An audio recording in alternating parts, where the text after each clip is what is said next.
Welcome, everyone, to the December 10th City Council work session.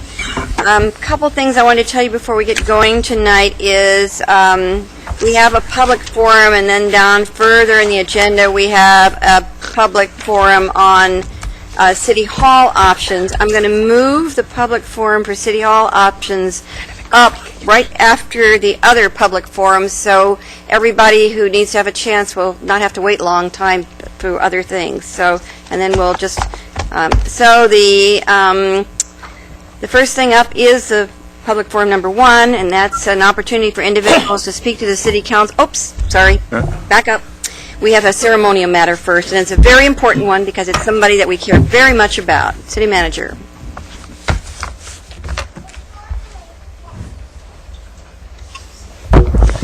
Thank you, Mayor. And tonight what we want to do is just honor and celebrate with Sarah Maderi, the Assistant City Manager, and if she can join me up here.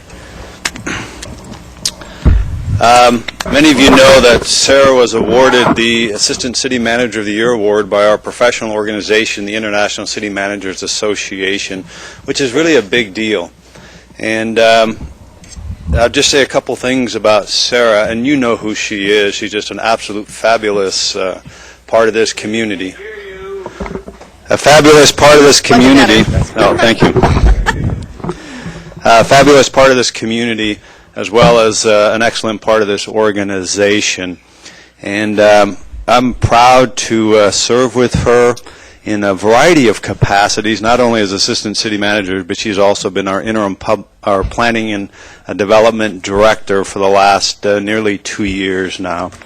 And I'll read the award, and it says, it's the International City Managers Association Assistant Excellence in Leadership Award in memory of Buford M. Watson, Jr., presented to Sarah Maderi, Assistant City Manager of Eugene, Oregon, in recognition of her significant contributions toward excellence in leadership while serving as an assistant to a chief local government administrator, and it was presented at our annual conference in October.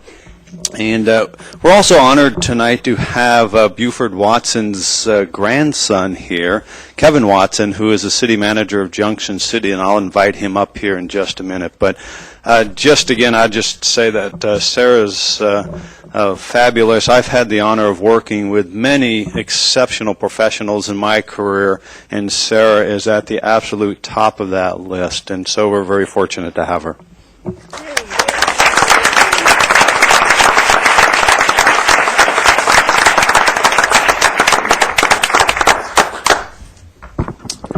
Again, it's Kevin Watson. I'm a city administrator up in Junction City, and I am third generation. My father is also a city manager in Tennessee, so I've got quite the big shoes to fill. My grandfather, I didn't know him very long, but he passed away in 1989, and they've been giving this award out since 1991. So there's been many great men and women who have earned this award. Sarah reached out. I've gotten to know Sarah over the last year. I've been city administrator for a year and a half now about, and I've gotten to know Sarah, and she's been very gracious in reaching out to me, and she also reached out to my grandmother, who was also very complimentary of her. So if she's got my grandmother's thumbs up, that's a good thing. So I know my grandfather would have been very proud of Sarah. She is a great leader, and I know he strived to find great leadership within his organization, and I know Sarah has kind of worked her way up through the Parks Department, I believe. And I know my grandfather really appreciated finding those great leaders, no matter where they might be in the community or in the organization. And just a few words about him. He was a big believer in downtowns and parks, and the downtown park is named after him, and it might be the only statue of a city manager in the country there in Lawrence, Kansas, where he was manager for 20 years. So with that, I want to congratulate Sarah on her award, and I appreciate the opportunity to be here. Thank you for being here. Sarah, you do want... Okay. Do you want to make a comment? I do, just a couple of things. Thanks you all for coming to this. I would appreciate it. You attracted quite a crowd. Hate being the center of attention. So I just want to say thank you to John first for believing in me and giving me an opportunity to be a leader in this organization. I think he took a risk, and I have loved every day of it and continue to love it. It's a great honor to serve here. I also want to thank all of you and the community partners and my city colleagues. It's been really the work of all of us together that has created the list of accomplishments that allowed me to win this award. And then I'd also like to thank Kevin for coming from Junction City and thank his family. One of the most meaningful parts of winning this award was talking to his grandmother, Faye, and hearing about the things Buford did as a city manager. And one of the things she told me was, oh, he just loved Lawrence, he loved the people who were here, and he loved his colleagues. And I thought that very well represented how I feel about Eugene. So thank you. Thanks to all of you. Thank you.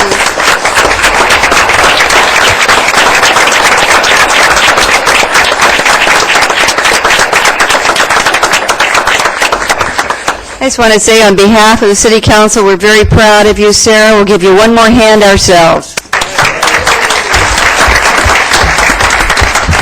Okay. Now back to the other business at hand. The public forum is an opportunity for individuals to speak to the City Council on any city-related issues except for those items which have already been heard by a hearings official or are on tonight's agenda as a public hearing. Each person will have 2 minutes to speak.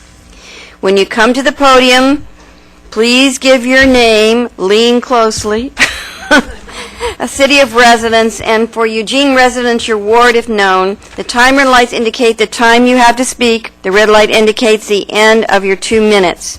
First up is, and I wanted to let you know there are one person signed up twice, so that doesn't happen. So it's 34, and the first up is Janine Parisi, followed by Sean Bowles.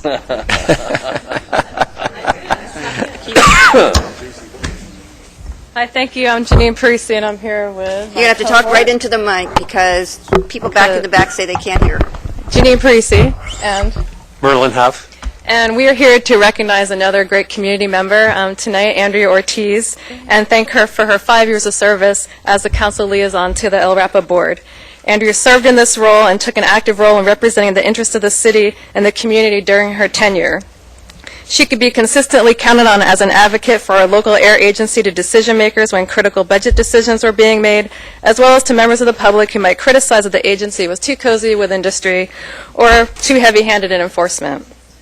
Andrea actively engaged El Rapa at neighborhood level to address a number of air quality concerns and potential health impacts, brokering conversations between industry and neighbors, and helping all of us learn from one another and work together more effectively. During her years of service, she initiated a process to strengthen consensus building and collaborative approaches among El Rapa members, board members, and staff. Andrea has been a vigorous advocate for clean air and provided support for innovative approaches to air pollution control in Lane County. We are very grateful for her service on the board and wanted to just take this opportunity tonight to thank her publicly.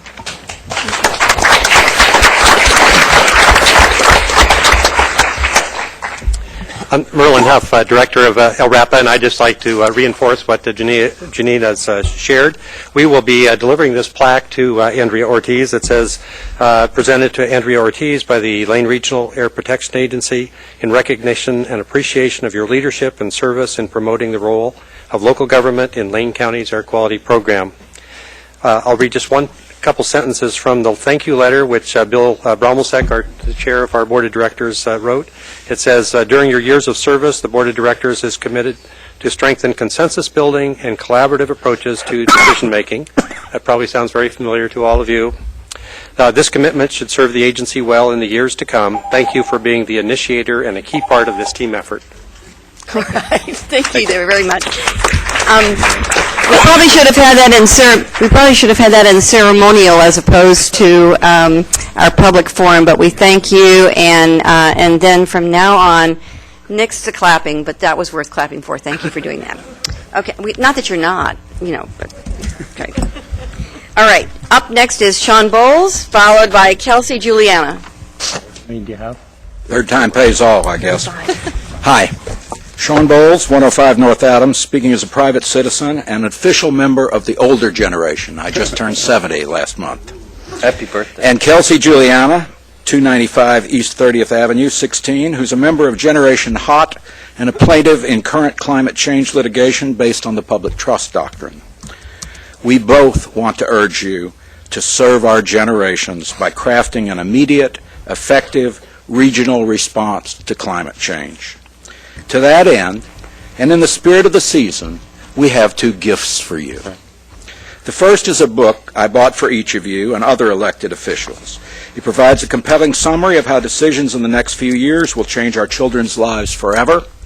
It also points out that local government officials and staff are key to addressing climate change. The second is a DVD starring Kelsey and others that introduces you to those who are depending on you to act quickly and effectively. We'll check back soon to see how you and other elected officials are working together to address this emergency. Thank you very much. Thank you. Kelsey, who has the next 2 minutes, will present to you each of your gifts. Next is Kelsey Juliana, and followed by Deb Frisch.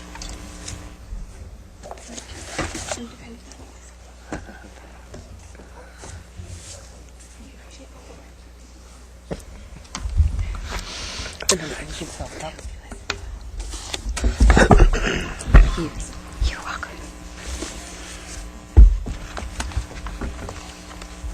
Like another award. No. Ceremonies go on and on here.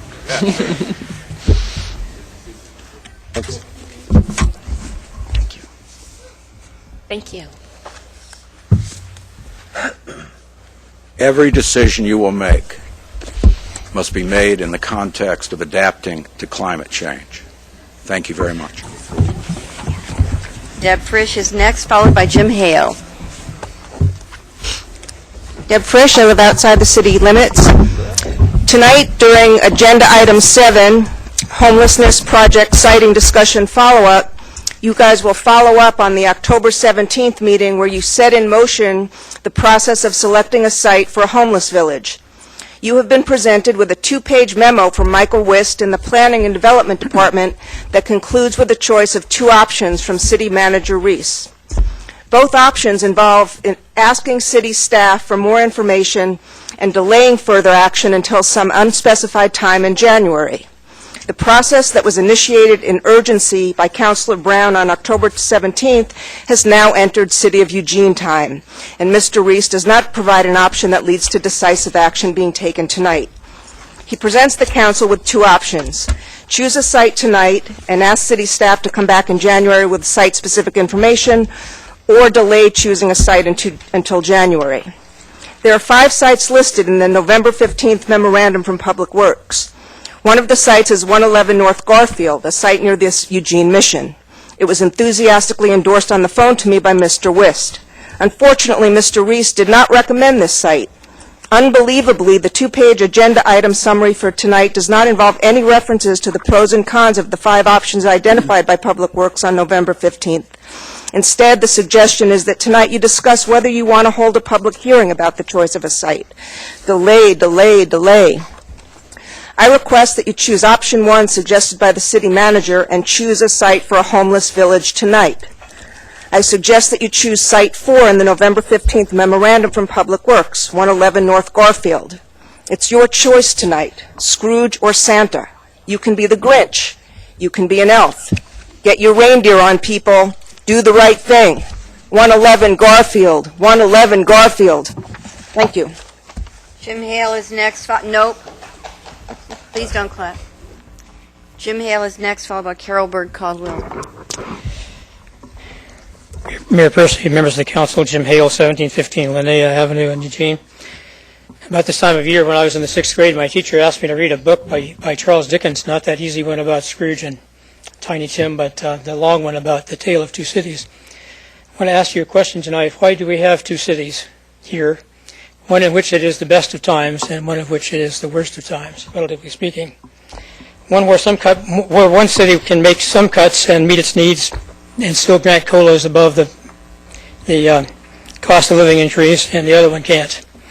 One that has an elected city official, it's elected citywide, and then another city that has the same thing. One city that has a city council elected by wards, and the other one that's elected by wards. Why do we have two city managers? One that supervises two functions of city government and gets paid more than the guy who supervises a lot more functions? Why do we have two HR directors, two finance directors, two IT directors, two PR offices, two facilities managers, and a lot of other miscellaneous duplicated central services? Lastly, why do we have two city halls to even choose between? Because 100 years ago, the city had a problem with water quality momentarily, and we decided that we'd have 100 years of duplication of effort. Why not step back from other decisions that you might be making and ask the citizens of Eugene if we wouldn't like to have one city with one city council in taking care of all the city of Eugene's business? I think it's a serious alternative that you ought to consider before either jurisdiction builds a new building. You have already built one building that they don't need, and you've got one that really wasn't good enough at one point in time. So could we have a different question? Do we need to have two cities in Eugene? Carol Berg Caldwell is next, followed by Helen McGurry. Carol Berg Caldwell, 2510 Augusta. I'll make this quick because my heart's with Occupy and there's lots of folks there and this isn't about that. Just wanted to share a couple public thank yous for public service work, which is too often gone unsung. First, you've heard input before from me from things I've observed at Muni these past 32 months. This week again reveal high standards of professionalism because there was a whole new computer system and it was quite a week from... Anyway, they did a great job. Secondly, I want to give kudos for the mall guides, red caps I've observed morning supervising the downtown clean time. I'd watch from the shadows, curious to see how this program worked, especially how guides supervised and treated clients working off fines. I saw guides not merely supervise, i.e. just standing around like some overseer on a cotton plantation, but those guides actively pitched right in. It inspired me, so some mornings I'd also pitch in, seeing a chance to show my thanks to folks working off fines because our downtown does look better.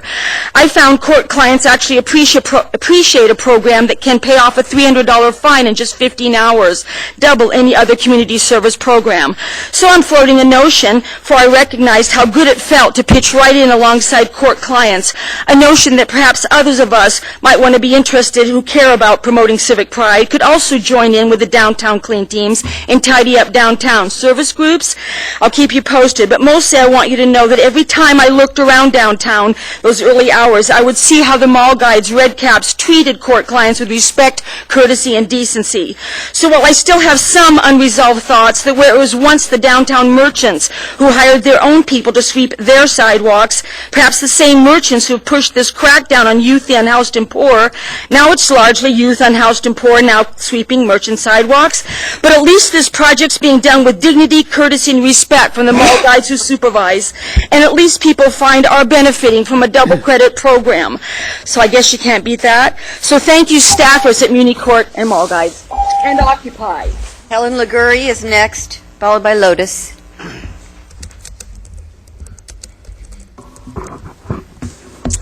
Helen LaGory of Eugene, Ward 2. I cheer the council for the recent actions it has taken on behalf of our unhoused citizens. Once again, I want to keep before you the grassroots plan of Opportunity Village Eugene, another piece of the solution. This cooperative village model has succeeded in other cities. Eugene has an advantage in siting villages in that we are not as built out as Portland and Seattle. With its security, management, and restorative guidelines, the OVE model can dispel the stigma of previous camps that, although well-intentioned, were not well thought through. And there is the potential of becoming a model for other municipalities like Roseburg and Ashland as they come to grips with providing for their unhoused citizens. OVE is not the low-hanging fruit of money going to existing agencies, but it is a worthwhile grassroots plan to provide places to be for yet another segment of the unhoused population, places that are safe and offer the opportunity to regain confidence in oneself and fellow human beings. As much as you all have been working, so have the Homeless Solutions and Support Committee and the citizens behind OVE. We are waiting to hear from you the affirmation. We want OVE to happen. Are we all just spinning our wheels on where to put the pilot village, or do you really want it to happen? Tell us. Let us hear those words. Thank you. So I'm getting some signals from the back rows that I can't hear, so try to speak up as much as you can and right into the mic. Next is Lotus, followed by Mark Hubble. Pardon? I can hear. Good evening, councilors. It's really nice to see you all. I think the last time that I spoke up here was several months ago at least. A year ago, I was living at Washington Jefferson. I'm now a resident of a house on Jefferson Street. The reason that I'm speaking is because 1 year ago, I was homeless and I had nowhere to go. The Occupy camp at Washington Jefferson provided me with a place to be so that I could survive through the winter. A year ago, my daughter and I stood up here and invited you all to come out to the camp and to come and attend her birthday party so you could come and share the magic and the sense of community that we had. About 1 week later, we were evicted from that site. Later on, we continued to work with the Mayor's Task Force on Homelessness to try to find some solutions. Lots of ideas have been presented, and $100,000 was set aside for the city manager to spend to help give people a place to sleep in the last year. Unfortunately, that hasn't happened, and so I'm standing here again with not a public place to invite you to my daughter's birthday, but to just ask and appeal to your heartstrings and to just say that we would really appreciate it if the camping ban was lifted. I have a house, but there are people that are camping and are going to continue camping, and I'm going to stay with them because that same sense of community, those same homeless people took me in when I didn't have anywhere to go, and I want to stand and support them. And I would hope that everyone here, including yourselves, would do that as well. Mark Hubble is next, followed by Tracy Jocelyn. Mark.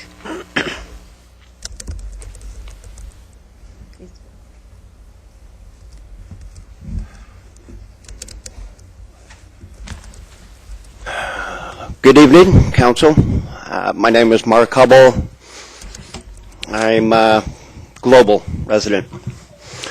I came before you weeks ago to speak to the Council about an issue that stems from budget cuts and legislature that is enabling the criminalization of people doing things that anybody would do to ensure not only their own safety, protection from the shelter.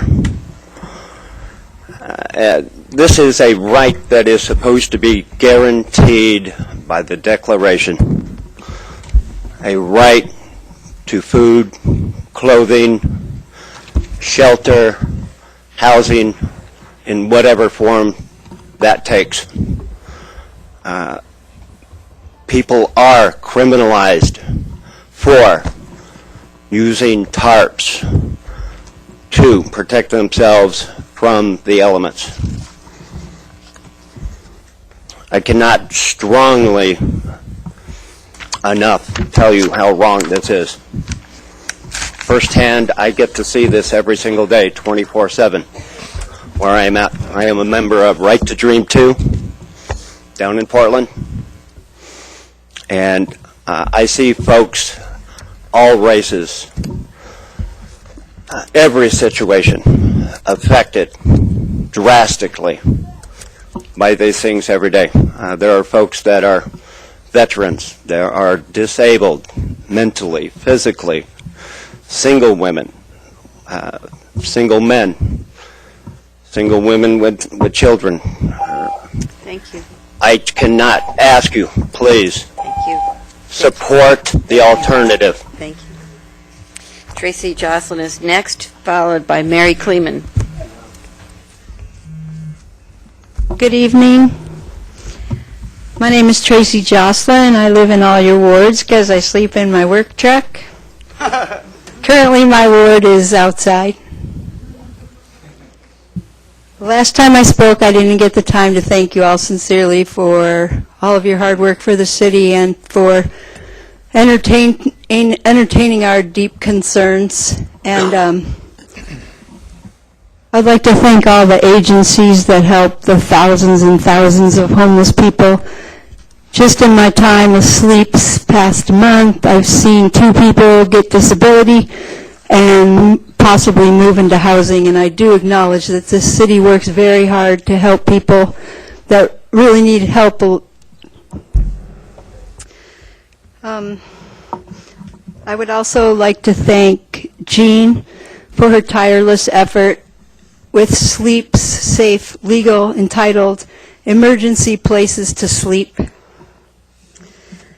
I know that programs that have been tried by the city and the dedicated people to the homeless like Whitebird and St. Vincent de Paul, etc., have been troubled by problems, and I'm here to let you know that we have the will and the energy and the community support to get past those problems and nip it in the bud and do it right for the right reasons.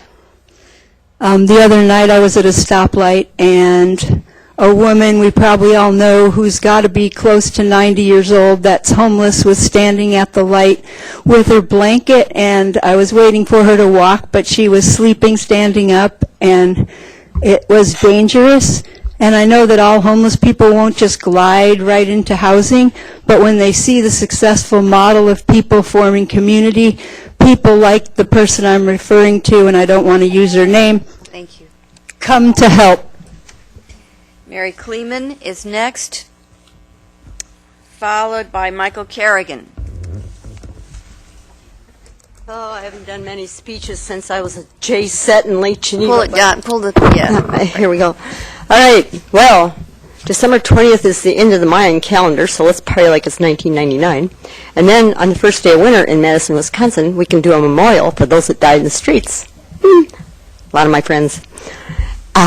I worked 3 years to come to Eugene.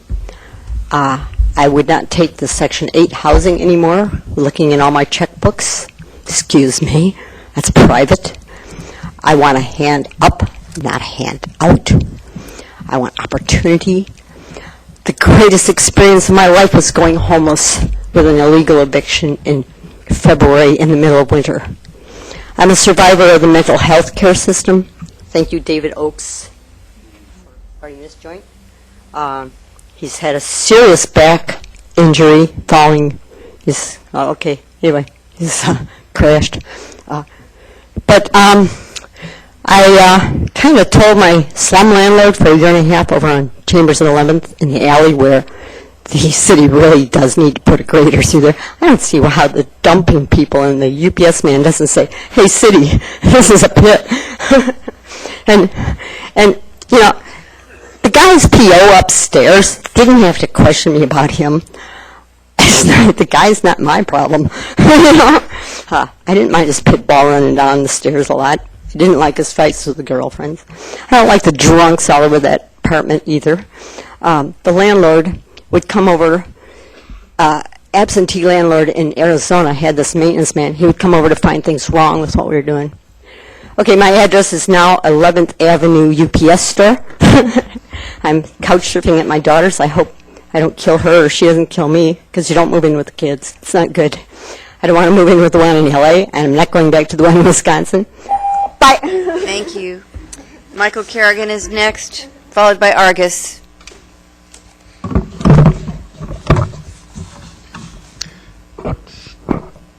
My name is Michael Kerrigan. I live at 1439 West 4th in Ward 7. I'm speaking tonight as a board member of Opportunity Village Eugene and as a community organizer with Community Alliance of Lane County. On this International Human Rights Day, it's an honor to be speaking about human rights for the unhoused in Eugene, a human rights city. I want to read a section of Article 25 of the UN Declaration of Human Rights, which applies to our discussion we're having tonight.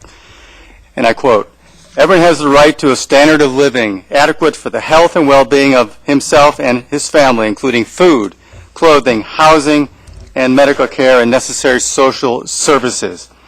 Tonight, you have an opportunity to show that Eugene is willing to live up to this declaration by taking concrete yet innovative steps to help the unhoused.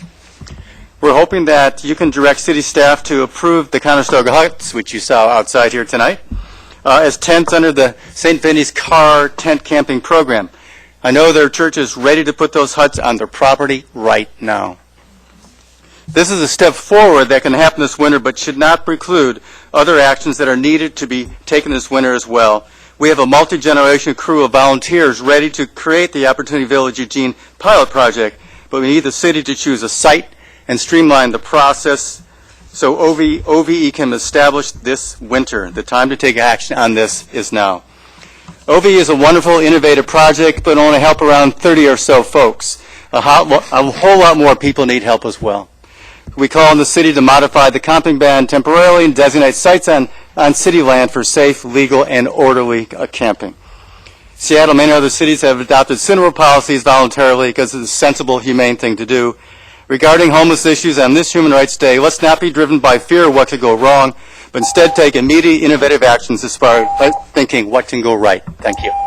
Argus is next, followed by Jerry Smith.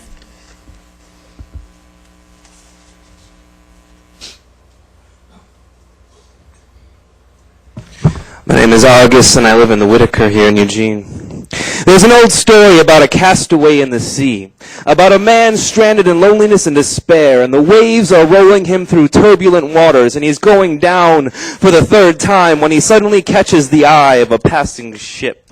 Gathering the last of his sorely spent energy and will to survive, he throws his arms frantically into the air and yells for help. Someone on board the vessel looks down upon this man in scorn and shouts, "Get a boat." Such is society today when homelessness is criminalized both in fact and in practice. And was our system created that 7 out of every 10 Americans are one paycheck away from homelessness, and those of us who are living on the streets are exposed not only to the encroachment of a frigid and wet winter, but also to the cold aspects of the human heart, to be excluded with a form of segregation called social stratification. We cannot in good conscience or rationality tell people they need to get jobs and participate in society because they are unhoused and lack the basic resources a stable housing situation it has and grants to become employed. End the camping ban. Create and grant a site for Opportunity Village so together we can work for the evolution of our collective human species, of our collective culture, and understand that having an open heart is only rational. Thank you very much. Jerry Smith is next. Thank you all for that. And Barbara Prentiff follows that. Looks like Prentiff. I'm Jerry Smith of 5041 Saxon Way. Betty Taylor represents me. I support SLEEPS, Occupy Interfaith, and CULC. I'd love it if the city of Eugene really was a city of human rights, as it claims. The right to free speech was dramatically denied last Christmas as the city sent a force of police to close the Occupy protest camp. And it was not right to take away the shelters of the homeless citizens with them and drive them into the cold, rainy nights of last December and all winter. Shame on Eugene's oppression. The entire year we joined the city's study of homeless issues, while all the while, and even now, homeless persons are oppressed and criminalized. There is no legal safe place for homeless citizens who do not fit into the area's small shelter programs. Where do they go? The city declaring it a crime for abandoned citizens to exist, to shelter themselves, to sleep, even in their own vehicles, is persecution, not law. Modify Eugene's outdated no camping laws to let persons who need to sleep safely to camp in Eugene overnight. Any chance of Christmas spirit this year for the homeless? Barbara Prentice, I think, or Prentice is next, followed by Gulistan Machachek.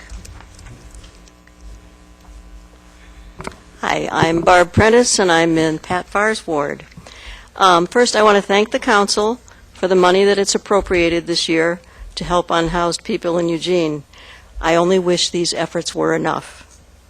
I'm here tonight as a member of Occupy Interfaith Eugene and an ally of SLEEP's, Safe, Legal, Entitled Emergency Places to Sleep, which Occupy Interfaith supports. Most of us who sleep in a warm bed at night get a decent night's sleep. That is not the case for the estimated 1,000 to 1,500 unhoused people sleeping in the streets and environs of Eugene every night. We are asking the council to modify the camping ban to allow people to legally sleep from dusk to dawn, at least through these winter months. The mayor has stated that we actually seldom enforce the camping ban at the present time, and further clarified what this means is that staff told me they aren't currently enforcing for the most part because they are figuring out the legal requirements. Despite these claims, I'm told that many homeless people are rousted from sleep, often in the wee hours, and told to move on or be ticketed with fines that they can't afford to pay. Is this how the ban is seldom enforced? Even if it were true that the ban was seldom enforced, this is still not giving a legal place to sleep.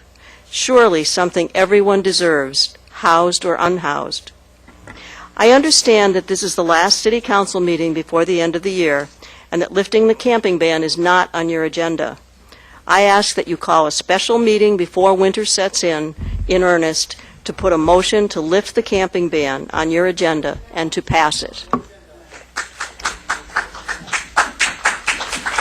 I'm sorry, guys. This has to be a safe place for everyone. We don't clap, except on ceremonial matters and things of that sort, but not over pros and cons or proving what somebody says or doesn't say. And if you insist on doing that, then we'll probably have to close the meeting, so please don't do that. We want to hear all of you. Please, don't clap anymore, guys. Good evening, ladies and gentlemen of the council. My name is Gulistan Machachek. My mailing address is in Cottage Grove, but I am officially homeless in Lane County. I am a returning student at the University of Oregon who went back there in order to improve my ability to earn, since most of us can't earn a wage that is in accordance with the cost of living. And that leads right into homelessness, which reminds us that today is International Rights Day. It is also the end of the climate conference in Qatar. What do these two things have to do with homelessness and selecting and voting tonight for option number 4 so that we can have a place this winter for those in need? They're all tied in because we here in Oregon can expect two things to happen. We can expect emergencies to occur. We know that we're expecting earthquakes and the like. We can also expect an even greater population expansion because we have climate refugees in our own nation state, and there isn't much other places for them to go besides the West Coast. So having said all that, I'm asking you to take a step immediately and let those of us that have some ideas, if you will, the lateral grassroots, to give to you, our representatives, our options, our solutions, our ideas for how those who are housing challenged and the generations that are coming up after, how we can deal with this problem. Thank you. James Chastain is next, followed by John Monroe.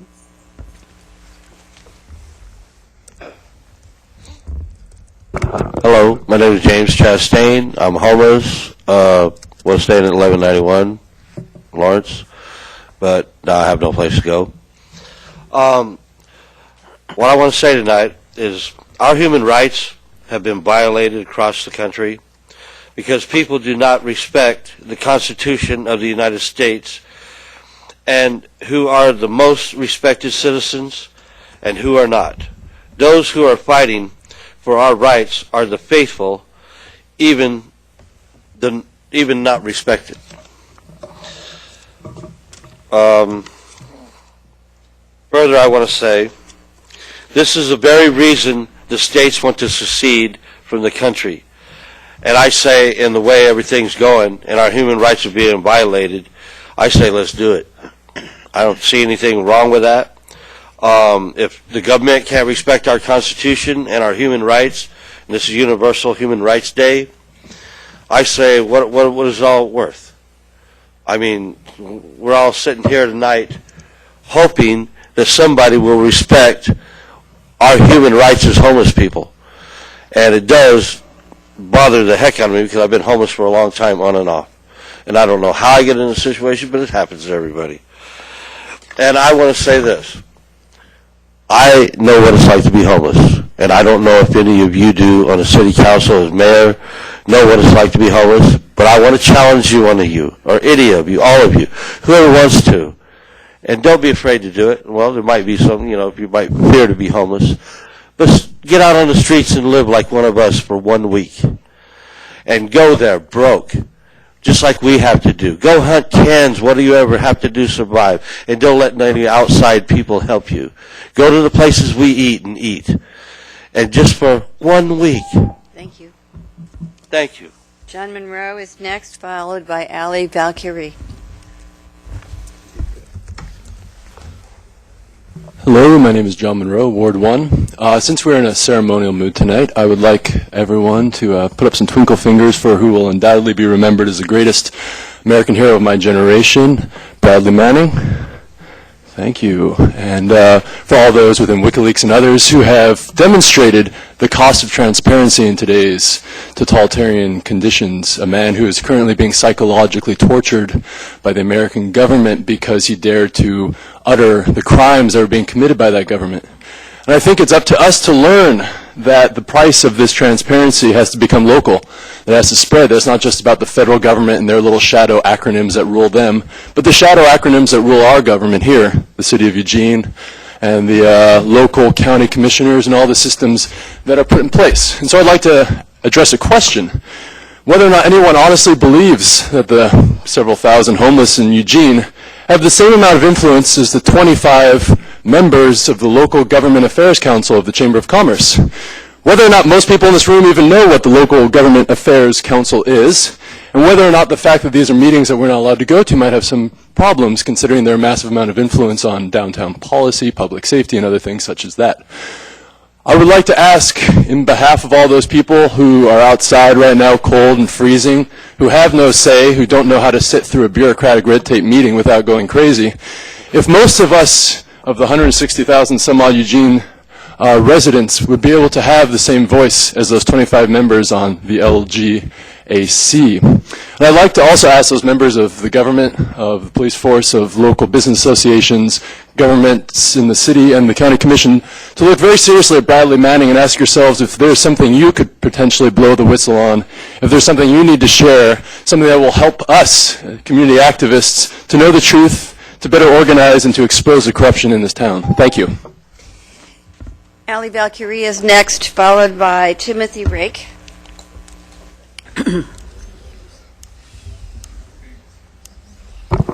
Ali Valkyrie, Ward 1. I'd like to start with a list. Boise, St. Louis, Santa Barbara, Pittsburgh, Cincinnati, Las Vegas, Denver, Boulder, St. Petersburg, Jacksonville, San Francisco, New York, Seattle, Portland, Miami, Anchorage, Sacramento, Fresno, San Diego, Laguna Beach. If I had more time, I would have made a rap out of it.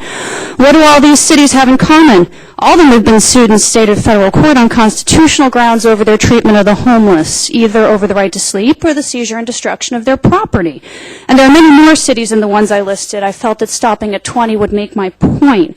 In almost all these cases, the city ended up settling the suit, costing millions of dollars, and in most cases, the homeless not only won the right to sleep, but often monetary damages as well. Fresno only had to pay $2.5 million, but Denver ended up in 14 years worth of litigation and it cost them $20 million. So I wonder, how much will Eugene end up paying? How much taxpayer money will be wasted because the city refuses to recognize the constitutional rights of the homeless? How much will your failure to lift the camping ban impact this city's financial future? It should also be noted that several cities were on the verge of being sued, notably Ashland and Santa Monica, and they avoided that litigation by enjoining enforcement of their camping ban. Food for thought. On a related note, I'm sure anyone who pays attention to the media noted that EPD officer Randy Ellis ran a month-long drive to collect sleeping bags and warm clothes for the homeless. On the surface, it sounds like a generous act. But I must ask, why are we providing the homeless with sleeping bags if it's illegal to sleep? Why are we giving them the very implements that will inevitably lead to citations? Is this charity or is this entrapment? A sleeping bag results in a camping citation even if one is not camping. I have personally witnessed a half a dozen people on the park blocks be cited for camping for simply possessing a sleeping bag. So you're giving out sleeping bags now so we can just ticket them later? You're giving out joints too? Let them sleep. Thanks. Timothy Rake is up. Thank you for that. Timothy Rake is next, followed by Barry Dillon. Hello, I'm Timothy Rake. Like most of the members of the council, I live in a nice warm house here in Eugene at 84 West 19th Avenue. I'm here as a member of a faith community that has voted to place temporary huts on our premises if that's necessary. I'm also here in support of Sleeps and also representing a faith community that regularly feeds the homeless on Sunday morning in a local church here downtown. I see the faces of the homeless walk through the doors as I did this Sunday. 243 people that we serve, so I'm aware of the problem. I'm also, Madam Mayor, have something in common as we belong to a very exclusive club of 200,000 Americans, more or less, that went off across the world to serve the poor, to teach, to build wells, to work on health care as Peace Corps volunteers. And I think that from a personal level, I ask for your leadership and compassion on this issue to help the city address this issue of the homeless in our midst. And I think that's possible. And necessary. Thank you. Barry Dillon is next, followed by Gene Stacy. Hi, I'm Barry Dillon, and I'm an Earthling. I live here in Eugene. Tonight I'd like to give you guys a Greek lesson because despite your stereotypes, a lot of us that live on the street are quite well educated. Eugene from the Greek, eugenos. Eu meaning two words, well and good, and genos primarily meaning to be born or people, which means the word Eugene has two meanings. It means good people, as we could see here, or it also means to be well born. This is where we get the term eugenics from, with all of its dirty connotations. But the word genos also derives from the word genocide. During the UN Charter for the Declaration of Human Rights, they asked a man named Raphael Lemkin to define the word genocide. He coined the term, in fact, and his definition, while it literally means to destroy a people, a targeted people, a group, an identified group, homeless people count under that. Under his definition, to deny sleep and housing qualifies as genocide. So I'm asking to the City Council to tonight make the choice. Are you going to be the city of good people or the city of the well-born? Gene Stacy is next, followed by Jane Smith.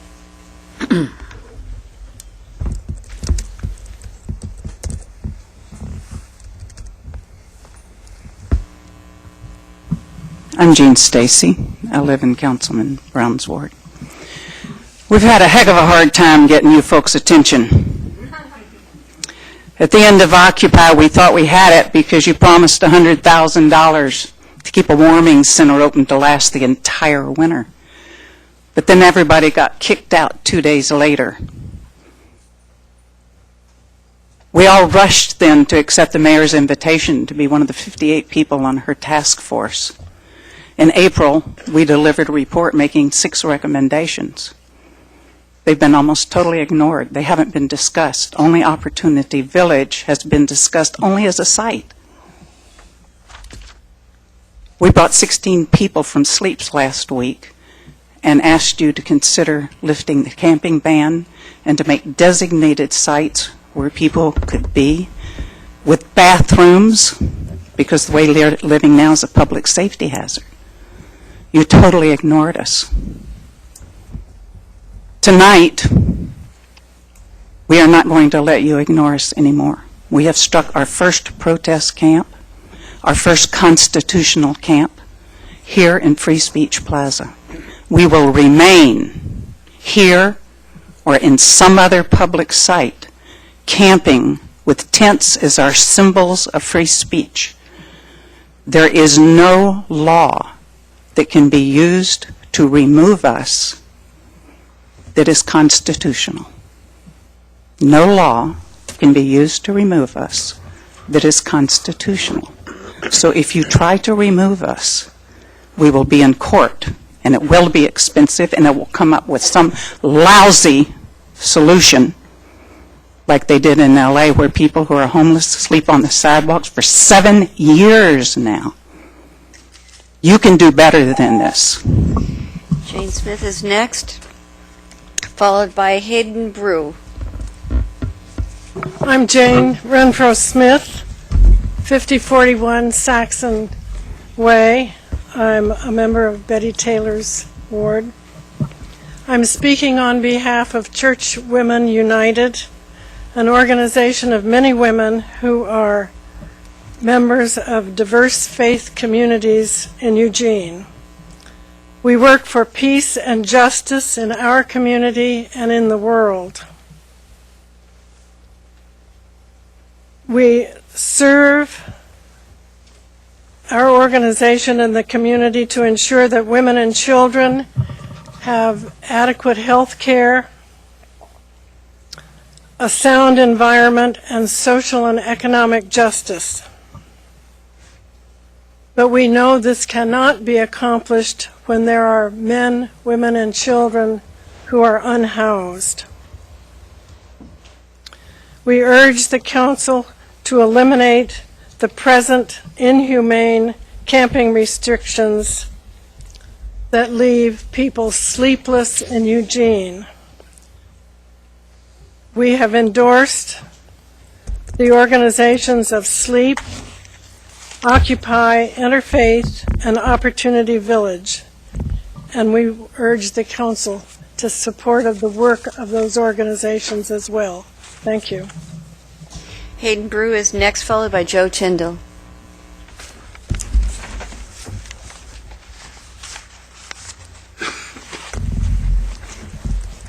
Good evening. My name is Heaton Manish Brew. I am currently unhoused, therefore wherever I sleep is the ward I happen to live in that night. I have a question for you and a little commentary. I don't sleep so well at night because I know there's a man or a woman out there suffering from drug addiction, alcohol addiction, mental illness, or maybe they're completely sane. The thing is, they won't wake up in the morning. So I don't sleep so well because I know I will never have the blessing of knowing that person. How do you sleep? I do not sleep so well because I know tonight some woman with her children are going to be sleeping in a van. That mother is scared because she's afraid she's going to get a ticket for illegal camping. Her children are scared because they know their mother's scared. I don't sleep because I know that mother's dreams are being destroyed and those children's future is being screwed off. How do you sleep? I do not sleep at night because I know there is a woman out there who is partnering up with a man she doesn't love. But it's safe. I mean, after all, it's better to live with a man that will beat you and rape you than to live with somebody you don't, or to have yourself raped or beat by somebody you do not know. How do you sleep at night? I don't sleep so well. I do not want your words. I do not want you to answer this question in words. Instead, I want you to look into yourself. What does the rhythm of your heart tell you to do? What is the quintessence of your soul asking of you? Lift the band. Get some designated camping areas. Or you will be responsible for all the rapes and murders and the children whose future is being screwed off. Pay attention. And remember, the last time I was here, I asked you to buy us a cemetery if you couldn't get us a village. The cemetery offer is still there, right? Thank you. My name is Heaton Manish Brew. I love you all. Have a fine evening. Joe Tyndall is next, followed by Jason Gray.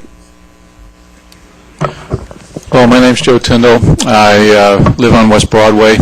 I guess I heard the good news that we're actually have some motion about trying to set up a commission on the homeless, some forward motion on one of the 6 recommendations that were put forth at the beginning of last April.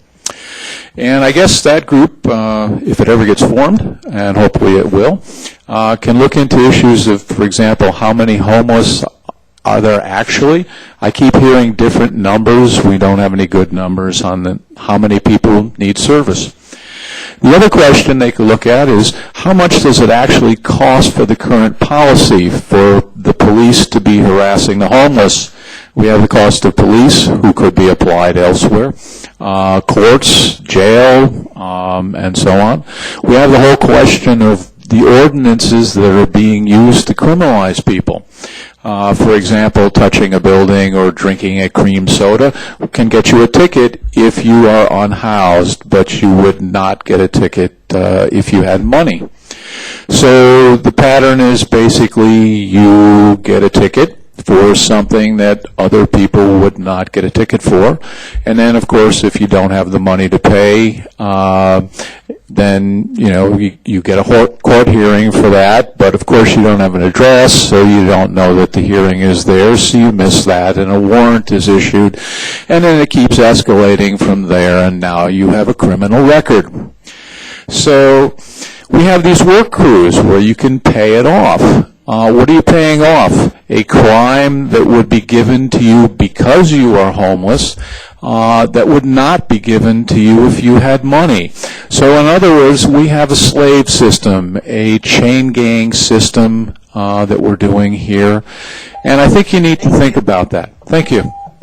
Jason Gray is next, followed by Mary Sharon Moore.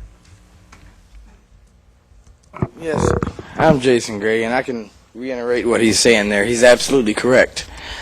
I went to court the other day, and the judge dropped my criminal trespasses down to a simple infraction, expecting me to say guilty to it, so then I could go to the chain gang. I said not guilty, because there was nothing guilty about me sleeping. I didn't do anything criminal. These are the charges that he's talking about. This is what we're going through every day. I've had 9 charges in a month.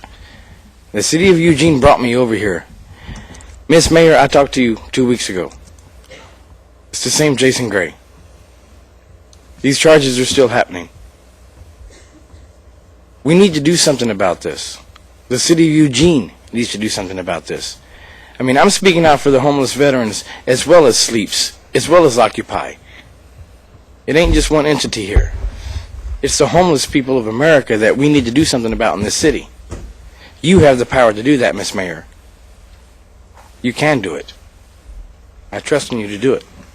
Thank you. Mary Sharon Moore is next, followed by Anya Dobrovolsky. Good evening. I'm Mary Sharon Moore. I live in southeast Eugene, so in Betty Taylor's ward.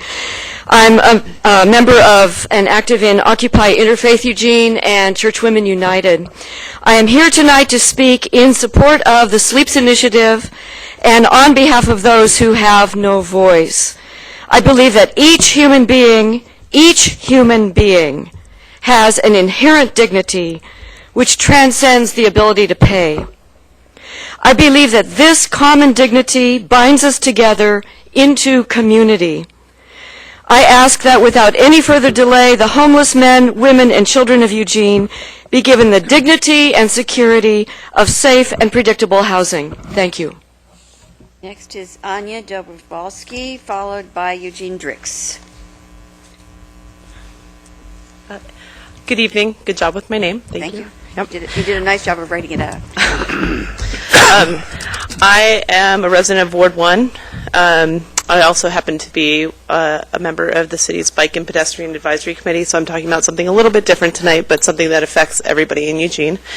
I'm here to talk about our Oregon crosswalk law, and I'm wondering if people here know what the Oregon crosswalk law says. It says that every intersection, regardless of whether or not it has a marked crosswalk, is a crosswalk, and therefore motorists need to stop for pedestrians who are in the crosswalk. And there's a lot of ignorance around the law. I don't think people almost hit me 4 times in a day when I'm walking to and from work in the most livable part of our city, from downtown to campus and back, because they want to scare me. I think they're ignorant of the law. And there's this really great opportunity right now that ODOT has. They have a mini grant offer available to set up a sting operation using decoy police officers as pedestrians as a tool for educating the public regarding the crosswalk law. They also pay for funding for a media outreach campaign, and it seems like a win-win. The idea is not to be punitive, but rather to educate motorists about the crosswalk law. These programs have proven effective in Bend, Salem, and Portland. We are rated a gold level walking community, but I really think it's based on our encouragement programs for pedestrians and also our planning documents. It's not necessarily correlated to our existing infrastructure and certainly not to our enforcement programs. And it doesn't matter what designations we have if we don't have coordination between our city officials and EPD. So thank you. Eugene Drix is next, followed by Alexander Danielle. Hey, Eugene, thank you. And my name is Drix, and I live on High Street. I live in an attic above High Street. I like to think high thoughts. Actually, I always have thought high thoughts, kind of an overview. And this being our last meeting of the year, I wanted to bring a present for everybody. I wanted to bring the perfect present, so I've been thinking about it for a while. And I finally realized I've been bringing the perfect present every time I show up here. Anytime anybody talks to me. Anytime I give you a wave while I'm going down the street. Anytime someone waves at me at a bench and I compliment their shirt. Because that's the present. That's the present that we all live in. And it's the same present that's going on for the rest of the country and the rest of the world. And with this being our last meeting, this is also the end of the year and, of course, the end of the world. How could I forget that?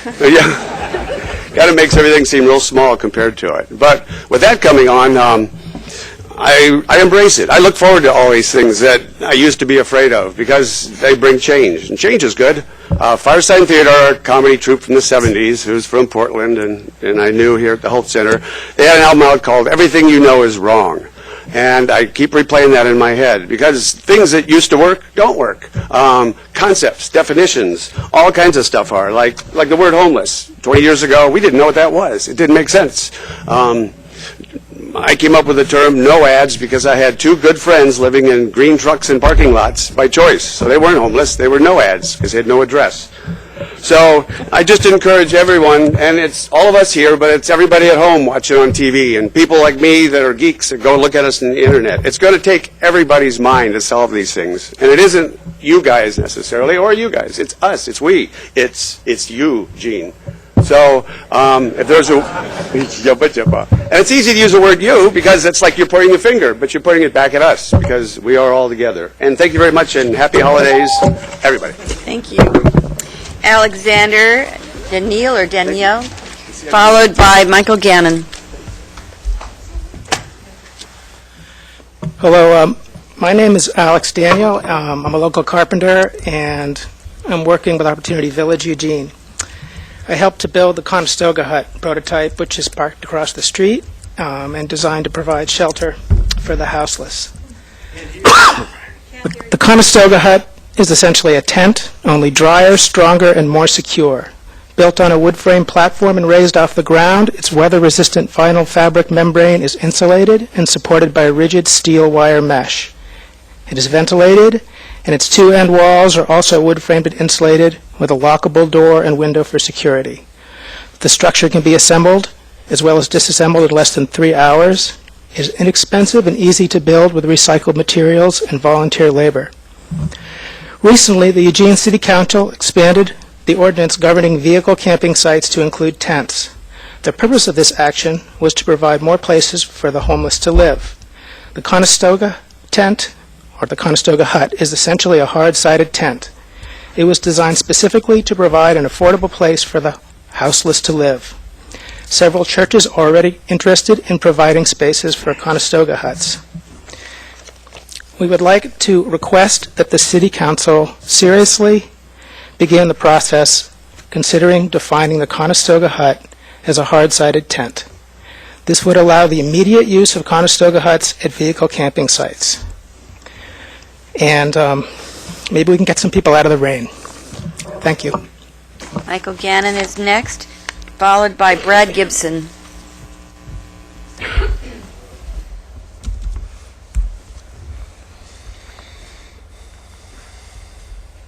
Good evening.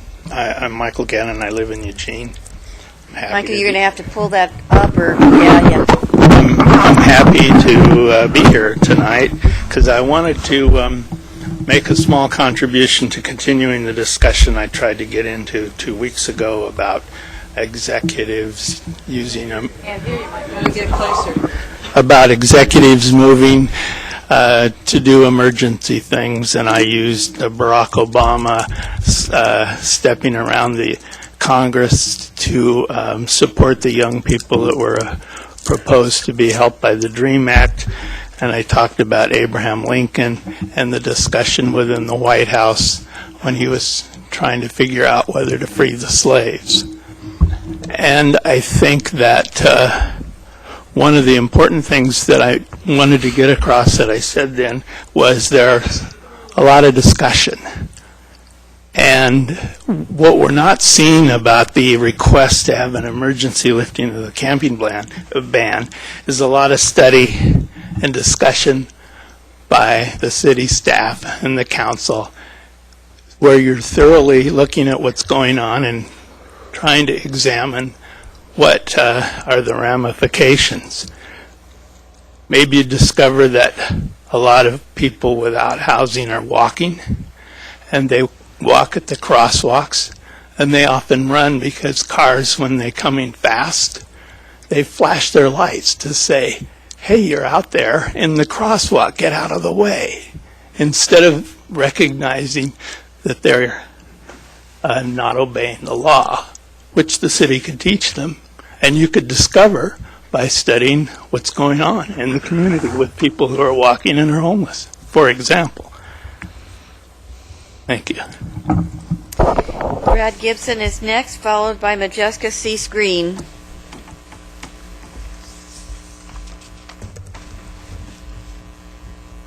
Hello, I'm Brad. I'm from Dignity Village and also on the board with Right to Dream 2. When people lose their house, they're out on the street, your housing plan is missing the magic wand. Okay, when they get out on the street, where are they supposed to go? Okay, right from here to housing. Right, you're missing a link. You need more of a grassroots situation going on here, someplace for an intermediate. Now, when you put a blanket over you, isn't that just like putting on a coat? Isn't it? To keep out of the rain, don't you put a coat on with a little mylar or nylon to keep out of the rain? Well, that's just taking care of yourself. So why is it illegal? So why don't you, okay, you can go out, if I put my coat on or somebody else puts their coat on, why don't they get a ticket? It's the same thing. Anyway, sounds like they're getting, we just handed Sam Adams a lawsuit this morning. So it's not far-fetched. Thank you. Majeska C. Screen is next, followed by Marina Hachik. Majeska C. Screen. I live in Whitaker in Ward 7. I've been an active member of the Occupy Eugene Foreclosure Committee, formerly called Occupy Eugene Occupy Housing and Foreclosure Action Committee. And we have a short statement to read, and also a short statement from the owner of the property at 1191 Lawrence. First, our committee statement. We are pleased to announce the return of the property at 1191 Lawrence, previously in foreclosure, to the control of its owner, Karen Atkinson. In coordination with the owner, we ended our occupation of the property this afternoon. Ms. Atkinson expresses great appreciation to Occupy Eugene for the occupation, which began July 27th. She says that without it, she would not have become aware of the illegality of the bank's foreclosure actions. Now, a short statement directly from her. I appreciate the people I have worked with in Occupy Eugene and those that I did not get an opportunity to meet, who came to my property, cleaned it up, and took care of it on behalf of myself, the neighborhood, our community, and the city at large. These people stepped in, cleaned up, and improved the property, further benefiting all those mentioned above. Upon locating me, I granted them permission to remain there. It was their stewardship that provided for more peace and enjoyment of the neighborhood by others in my absence. I wish them continued success in their endeavors to inform, educate, and help correct the mortgage system, which not only failed myself, but countless others, not only in this community, but across our state and our great country. Now, I'd like to add a few comments myself. This project there, which lasted 100... Sorry, Mitchell. Sorry. Last up is Marina Hychuk.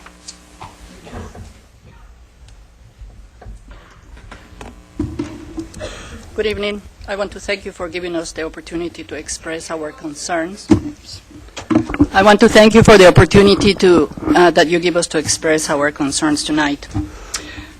From my plea to raise the driving age, I want to share with you a copy of a study of risk glorifying video games and reckless driving among young drivers, and I left it here at the desk for you to take a look, please.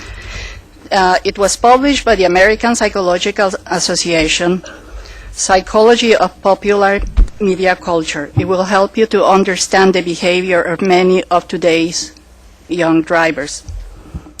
I also want to talk about that on November 29, as we know, Mrs. Tamara K. Glenn, a pedestrian, was killed on 18 and Chambers. As Anya mentioned before, ODOT offers a mini grant to facilitate municipal police departments setting up a DK officer in harm's way to arrest and charge drivers who are in a crosswalk when a pedestrian is crossing. You know, I lost my son 5 years ago to a 16-year-old speeding driver, and also because an adult driver slowed down to let him cross in a two-way same direction road. So it is important that we address these issues, and if there are funds available, we should give it a use. Thank you. I'm going to close the public forum and thank everyone and ask for comments from the City Council. Seeing none, we're going to move on to the next. We're going to do the public forum on City Hall options now.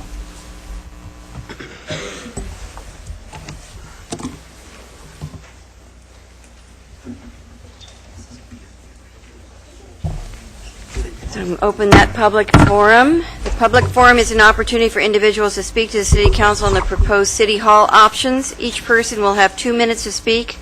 When you come to the podium, please give your name, city of residence, and for Eugene residents, your ward if known. The timer and lights indicate the time you have to speak. The red light indicates the end of the 2 minutes. First up is Tim Campbell, followed by Jerry Gatos.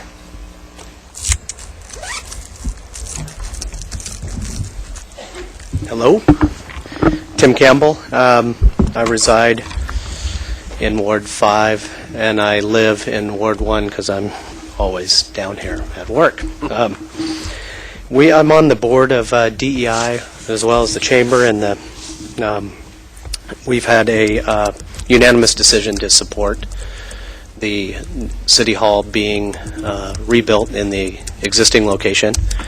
And we believe that keeping the jobs in the core is very important. Keeping the people in the core is very important. And I think you guys can come up with a good design and something very street-friendly that will be good for years to come. Thank you. Next up is Jerry Gatos, followed by Mark Johnson. Hi, my name is Jerry Gatos. I live in Alan Zelenka's ward, and I really appreciate your willingness to listen. One thing that I really also appreciate is that this council and prior councils have really committed to downtown Eugene, and I appreciate all the efforts. We're seeing really a lot of momentum downtown, and we want to continue that momentum. And one of the ways to do that is to use the City of Eugene site, where the City Hall currently exists, for a variety of reasons, one of which is the value system of this community is to recycle some of the sites, to reuse those sites. It's to densify. It's to have economical and environmentally friendly buildings. And this city should walk that talk, as well as ensure that we have a signature building that really indicates what a wonderful community this is. So from a DEI perspective and from my personal perspective, I strongly encourage you to choose the site for the City Hall in downtown Eugene and keep it there. Keep the jobs downtown, and I really appreciated Councilor Clark's guest editorial, and I understand that there's good rationale for that site, but the downtown site is really the best site for all the reasons that for all the values that this community has. Again, thank you and good luck. Next is Mark Johnson, followed by Janine Parisi. Good evening, Mayor and Councilors. Thank you for giving us this opportunity. I would like to encourage you, the Council, to replace City Hall on its current site. There is a lot of development activity downtown currently, and the city has played a key role in that. The current configuration with the city leasing a significant amount of office space downtown lends to the vibrancy and activity downtown. It's important for the city to have its own identity and presence downtown, even a ceremonial presence where there is a council chamber, mayor and city's manager's office, along with public service access, will show an ongoing support for downtown development and the city's willingness to invest their capital money here as well. Moving the eWeb site would seem like abandoning the downtown core, which everyone has worked hard to build. The eWeb property will develop regardless of what the city does. The eWeb option would paint the city into a corner where you would have limited options and limited control over your long-term needs and development. The city is a partner in downtown, and the space the city leases helps the private property owners while also giving the city maximum flexibility. The city would lose the flexibility if moved to eWeb, and would send the wrong message to downtown property owners and residents. Thanks. Janine Parisi is next, followed by Jim Hale. I promise I'm not gaming the system. I'm here on behalf of eWeb tonight. So you have a good problem in front of you and 3 viable options for City Hall. And both of our agencies are challenged to become leaner and explore ways to deliver services more efficiently. The concept of a civic center approach to City Hall was proposed by eWeb as a way to achieve that objective, repurposing existing buildings to avoid new construction, sharing operations and maintenance costs, and seeking other synergies that could better serve the public was a concept that our eWeb board agreed that made sense, and they acted quickly to affirm their support for that option last October. eWeb management has presented what we believe are technically viable and potentially economic sound options for a shared civic center. We recognize and fully appreciate that this concept may not be the preferred path forward for City Hall, and that's okay. We appreciate the spirit of collaboration and look forward to working with the Council in other ways to revitalize our downtown riverfront site and move forward with redevelopment opportunities as depicted in our master plan vision. An important thing to note is that a key principle in the master plan is expanding public access to the riverfront, regardless of ownership of the property. Because of the high cost for eWeb to move critical services from our headquarters building, we will likely retain a presence at the riverfront for the foreseeable future. We may entertain other lease arrangements in the north building as a cost-saving measure, but in no way is the public's access to the river, the bike path, or any future amenity compromised. Again, Thank you for your due diligence in exploring the co-location option as a viable opportunity and for your commitment to the redevelopment of our downtown riverfront. Thank you. Jim Hale is next, followed by Sarah Bennett.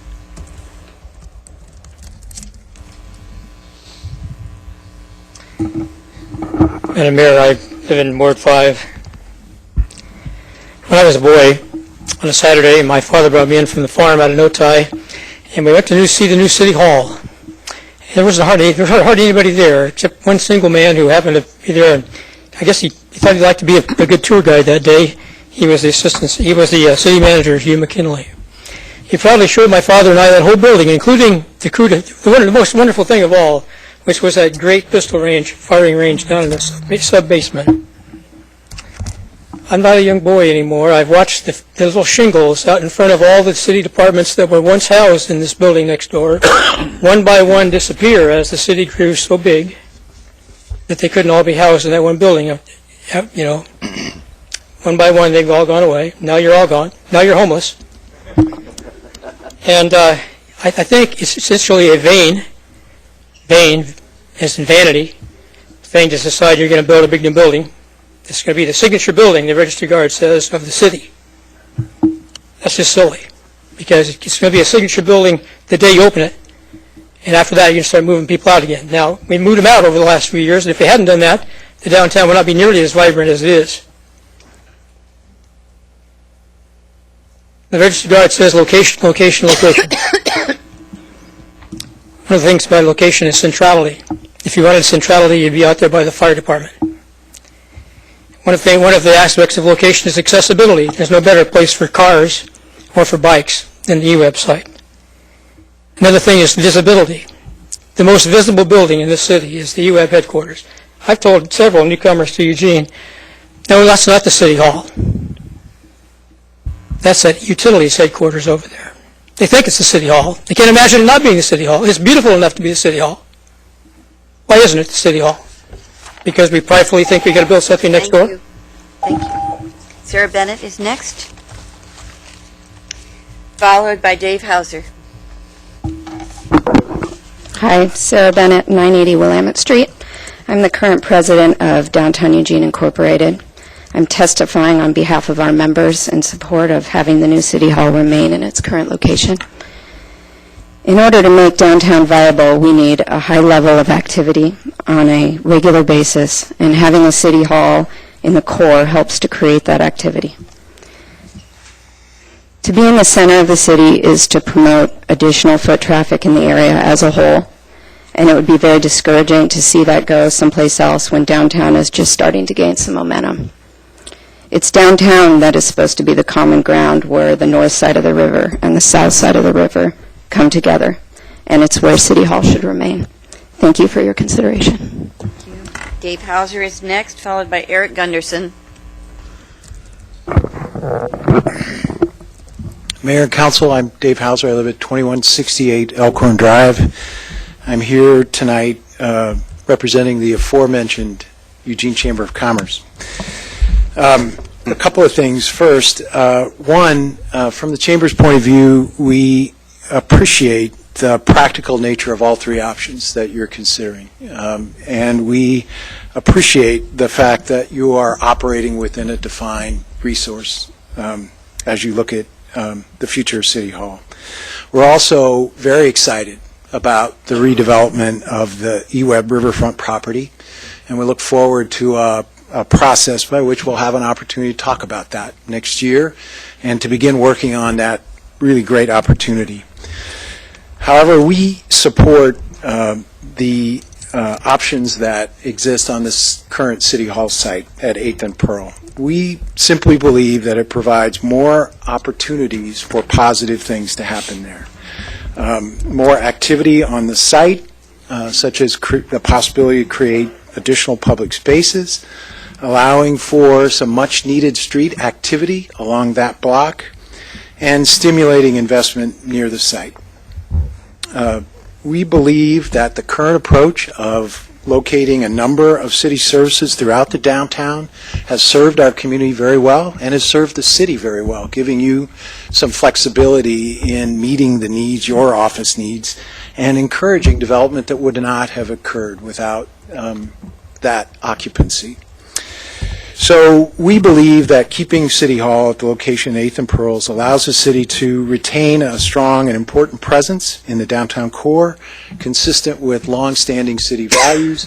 And as you explore the options of whether to rebuild or remodel, we happily participate in those conversations. Thank you.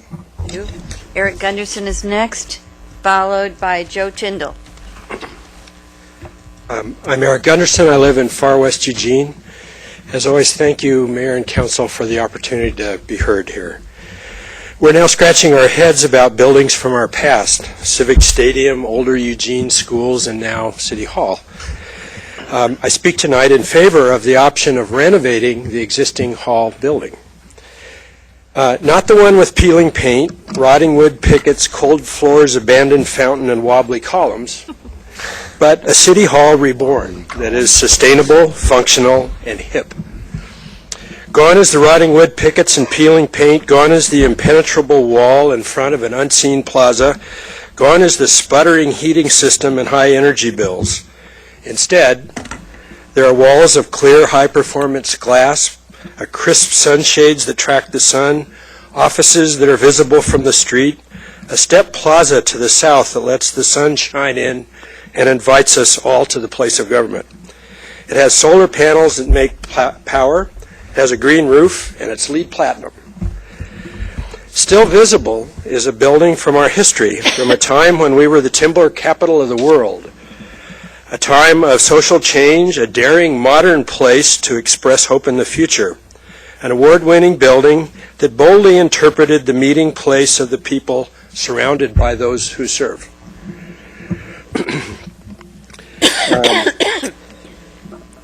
Let's see here. I'm shortening here. We have a terrible history of tearing down things from our past. All but a few buildings of a once historic Willamette Street are gone, and we're now nostalgic about buildings from our pioneer era. But our town grew up in mid-century. We are less nostalgic about that. Instead, we have an opportunity of pride in our history, commitment to the central downtown, and investment with built-in ability to grow. Thank you. Joe Tyndall is next, followed by Jerry Light. Evening, Joe Tyndall. I live in Ward 1. Okay, City Hall. I've said this before. I'm concerned more about what we do before we actually do something, and that period could be quite substantial as we decide what it is that we're going to do with that building. And most likely it will be torn down or at least severely remodeled. So its condition when that construction begins is not much of a concern. And so we have an opportunity here. We have a building which has now been fortified at great expense to the city that could be used to house people. So at least for the interim, until we decide what it is that we're going to do with it, you have an opportunity to shelter a good number of people. And it is, in fact, a lot warmer and drier under a roof than it is under a bush. Thank you. Thank you. Jerry Light is next, followed by Eugene Drix.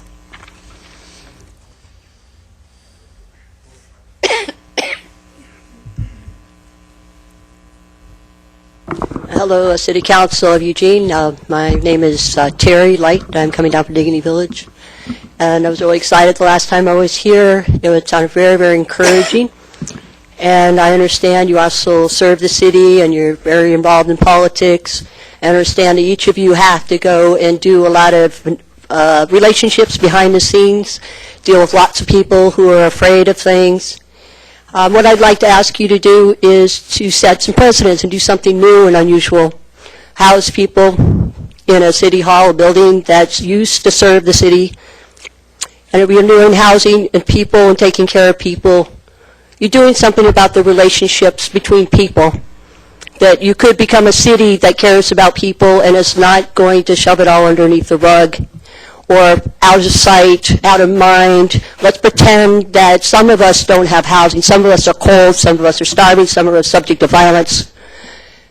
What keeps us on reality with each other? Everybody who is in a house, they have a lot of defenses around their house, and they can pretend that their housing is the way the world is, that the way they think is the way the world is. And they forget that it gets cold at night. They forget that hypothermia happens. They forget that people lose their minds if they don't get enough sleep. And I invite you as Eugene to maybe do something different.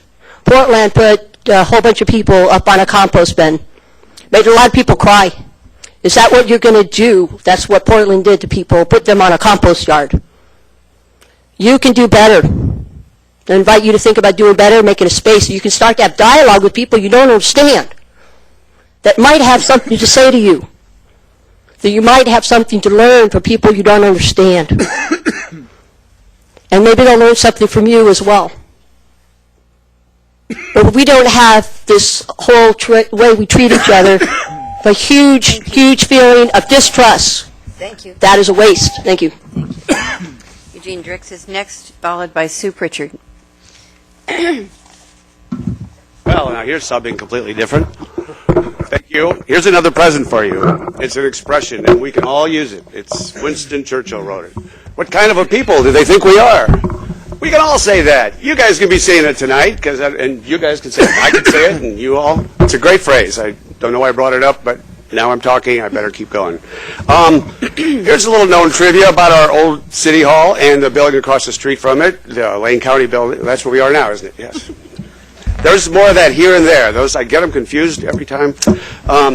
As you know, the county building, or one of them, has got metal rails going like this, and the other one has got wooden beams going like this, and that's supposed to represent the railroad in Eugene, which we were the timber capital, which means all the trains came in here at the yard that is there. Boy, those words. All right. But that was the history of it. Another thing is that as far as the University of Oregon goes, see, I'm glad we brought them up, their football team and their other teams are doing okay this year, but the winner is the University of Oregon Architecture Department. I don't know if anyone knows that, but we were voted the third best one in the country. There's a big hey right there, and that's us. That's a lot of people thinking about buildings and urban design and landscaping and layout.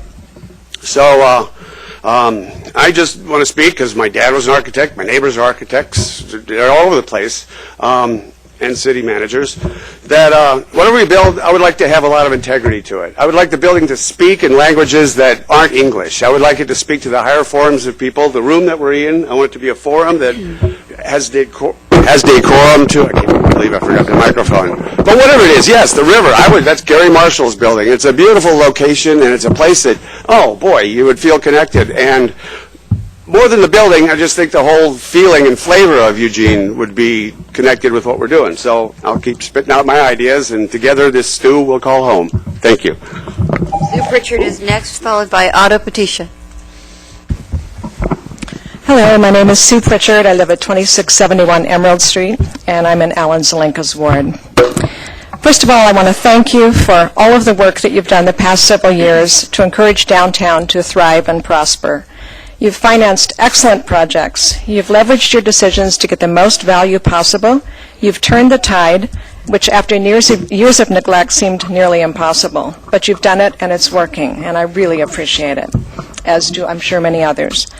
I've been involved in downtown projects since 1987 as a commercial real estate broker, as a member of the former Downtown Commission, on many community task force, and now as a current member of the Downtown Eugene Incorporated Board of Directors, and also as an interested citizen. And it is with this perspective that I speak to you tonight in support of placing the new City Hall in the downtown core. I feel it would be an enormous mistake to move City Hall to the eWeb site. I understand the interest. However, I believe that moving to the eWeb site sends a message to the community that you are done with downtown. And I don't think we'll ever be done with downtown. The city's current strategy of locating discrete departments in several extremely affordable sites within the downtown core, connected by short walks throughout, is excellent stewardship. It supports the investments that you've already made these past few years. It's extremely affordable, and it supports private investment. It's fiscal responsibility at its best. The old model of planning for all city functions in one building is passé, and I think you've all gotten to that point. Your current model makes really good sense. Hundreds of downtown employees are supporting small local businesses every single day, walking around Mezzaluna Pizza, Footwise. These are local businesses that thrive on our downtown city employees being there every single day. I encourage you to build or rebuild a new City Hall at the current City Hall site, keeping your identity in the heart of downtown. Thank you. Otto Patisha is next, followed by Bill Whalen.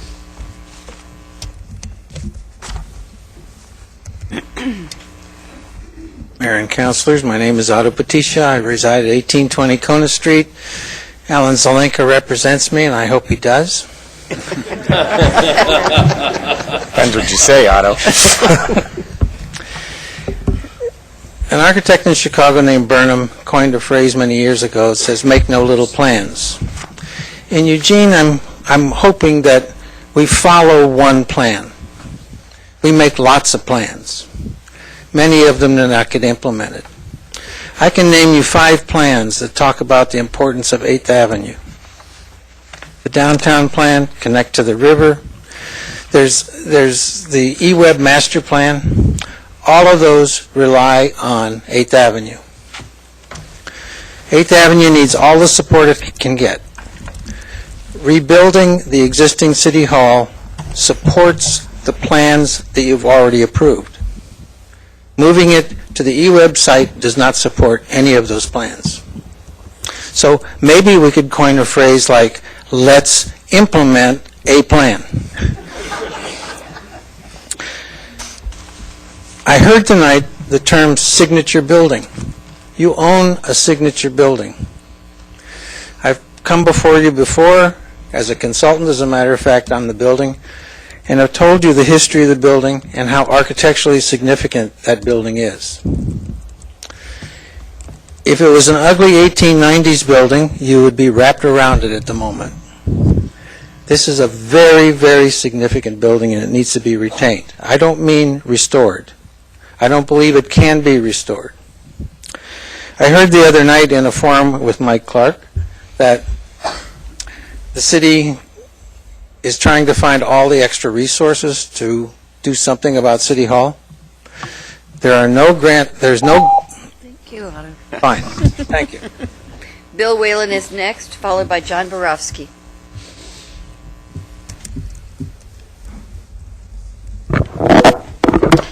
Good evening, Mayor and City Councilors. My name is Bill Whalen. I live in Ward 5 and work downtown. I promise to be brief tonight. I know we've been here late. I'm here to talk about the location of the new City Hall. You should vote to keep the City Hall in the current location in the center of downtown. Eugene has seen some great progress in redeveloping downtown in the last few years. With over $150 million in new development and our vacant lots and pits finally being filled in. This is not a time to move the heart of city government out of the downtown core. We should continue to bring people downtown to live, shop, interact with city government. Eugene City Hall should be a place with its own identity, a place that is a representation of the community as a whole and its individual characteristics.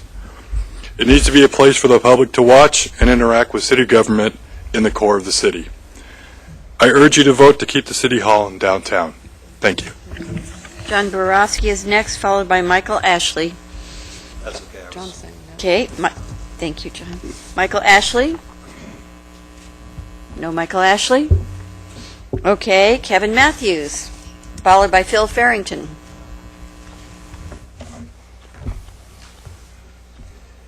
Good evening, Mayor, councilors, city manager, staff, citizens. Thank you for hearing us.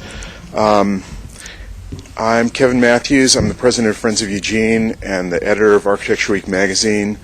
I'm a national green building and climate change consultant and journalist. I've had the opportunity to travel around the world and look at beautiful buildings built from scratch, and beautiful buildings built from the bones of existing buildings. It's really a pleasure tonight to be able to stand here and agree with Sarah and Dave and Eric and Sue and Otto and others that our City Hall is in the site where the city has grown around its City Hall, and that's the right site. And to agree that Eugene deserves to have a signature building. Eugene is an important place in the world, more important than our size would suggest. The question is, what should the signature building say about Eugene? I think the signature building for Eugene should say that we appreciate our history, that we do a lot with a little, that we're state-of-the-art in terms of being green, that we understand that reduce, reuse, recycle actually means something. It's not greenwashing, it's fundamental truth. That we know that climate change means that we can't keep building and spending new over and over again. The way to create a gorgeous new signature building that says we are the Eugene that we want to be is to do a state-of-the-art renovation, rebuild, remodel of the current building. And it was really encouraging to hear a variety of architects talk to you eloquently about that tonight. Thank you. Bill Farrington is next, followed by Sarah Palmer. Good evening, Mayor, Council. My name is Phil Farrington. I live in Ward 1. I'd like to echo the sentiments that have been expressed tonight about support of keeping City Hall in the core of downtown. You recall a few years ago we had the opportunity to reconsider the location for the federal courthouse, and the thought was to have such a structure that's really a destination here in the core of downtown would actually be somewhat of a disservice to providing the kind of street continuity, the street life and vitality that we enjoy downtown. You guys have done an exceptional job of creating plans both for the e-website, for the great streets downtown, for revitalizing downtown, and that momentum needs to be carried on. You wouldn't want to really have to go to the federal courthouse unless you're before the dock, which is not a pleasant experience. So I think just in the same regard, you don't want to really isolate City Hall from the rest of the functions of downtown. It's an integral part of this town.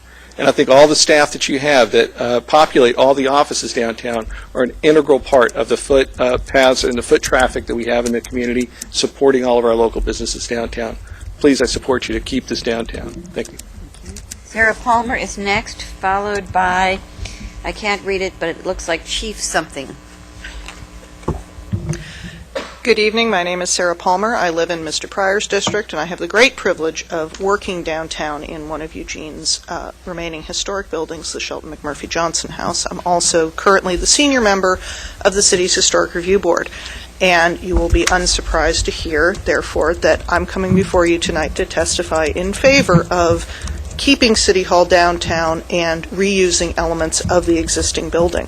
One of the things that I was struck by this evening while waiting around to get to this point in the evening is that on the back wall here we have a picture of our old Lane County Courthouse, which I imagine many of us wish we still had.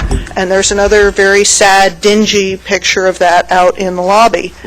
And 50 years from now, I would rather not be explaining to people that we were all here and we decided to do that again. We've made that mistake before in this community.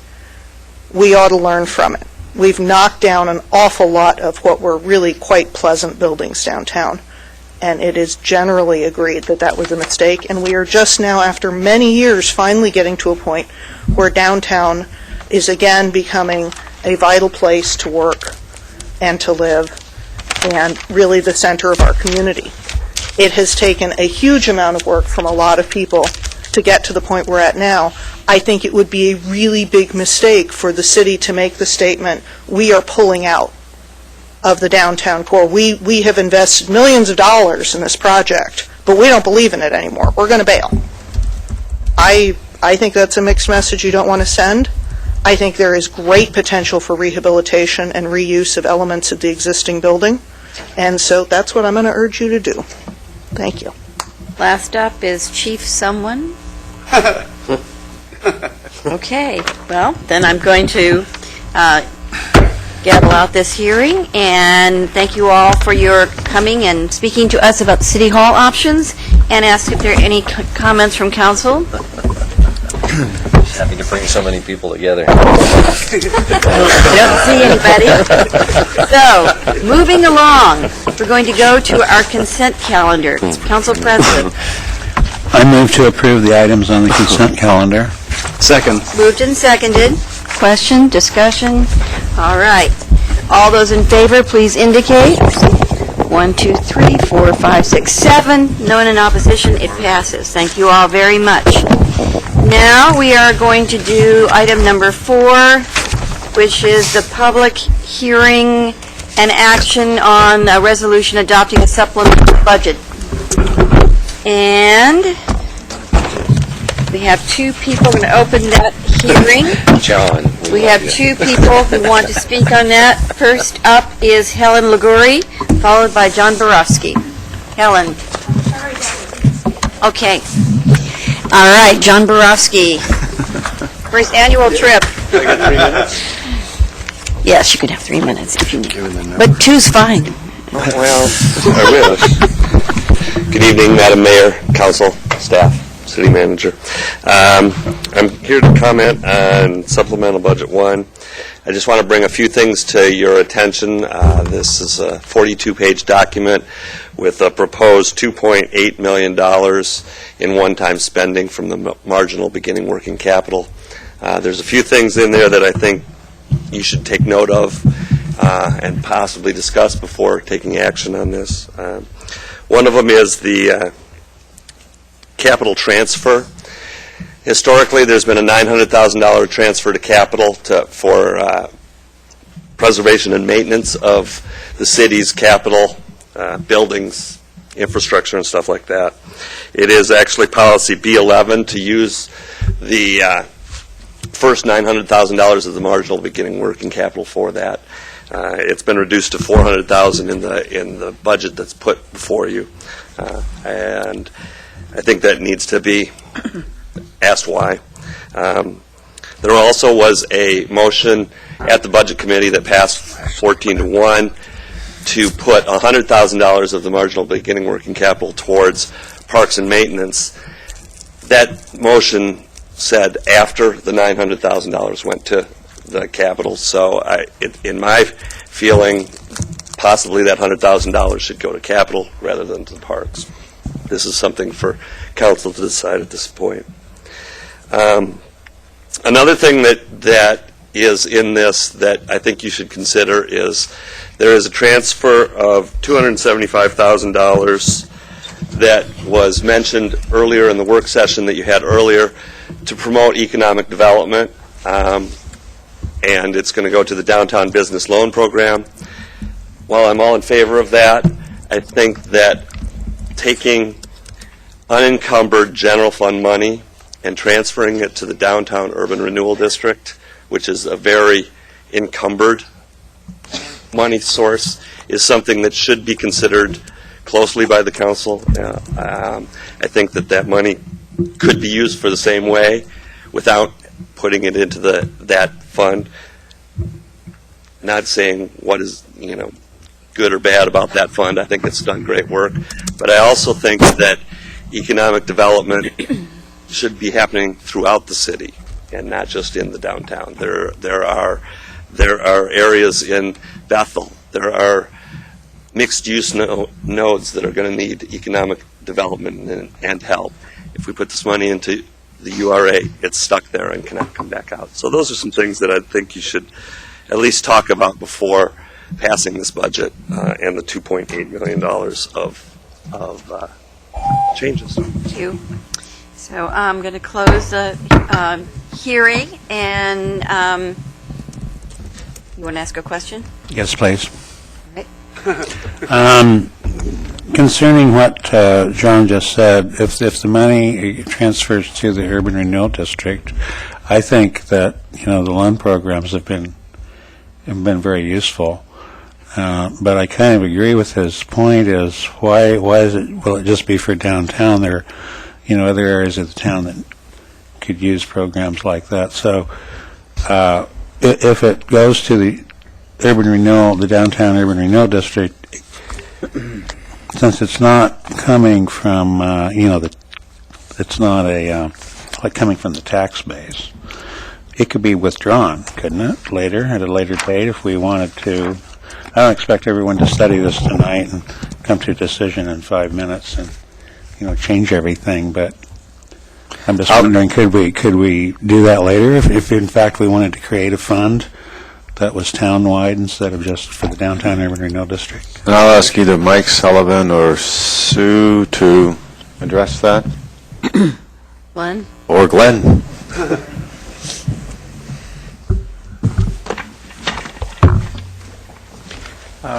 Yes, Councilor Brown, if the council decided, or actually, if the Urban Renewal Agency Board decided at a later date to take some of those funds and transfer them back to the city for a broader loan program, you would be able to do that. Since the funds aren't coming from tax increment, they don't have the same limitation imposed by state law. So you could transfer them tonight, you could transfer them back at a later date if that's what you wanted to do. That's what I was hoping, is that since they're not TIF, they're not coming from the tax increment of the properties that are in the zone, that has to go to that fund. Correct. There's no wiggle room. That's exactly where that funds the whole thing. Correct. Since these aren't like that, they could be transferred out. There could be an interfund transfer later. Because they're coming from the general fund to the Downtown Urban Renewal Agency, they could be transferred back. Okay, thank you. Matt, did you have something? Yes. Councilor Fur. Yes, thank you, Mayor. To the manager, Mr. Borowski seems to have a good point regarding the $400,000 reduced from $900,000 to capital transfer and $100,000 to parks. That was, I don't remember the details of the motion that passed 14-1, but I trust Mr. Borowski's memory on that. I trust his memory as well on that. So, could you explain what would happen if we put that $100,000 that is now on the supplemental going to parks, if we put it back into capital transfer? Yeah, I'll ask who's the appropriate staff to address that. Hi, I'm Christy Hammett, Central Services Director.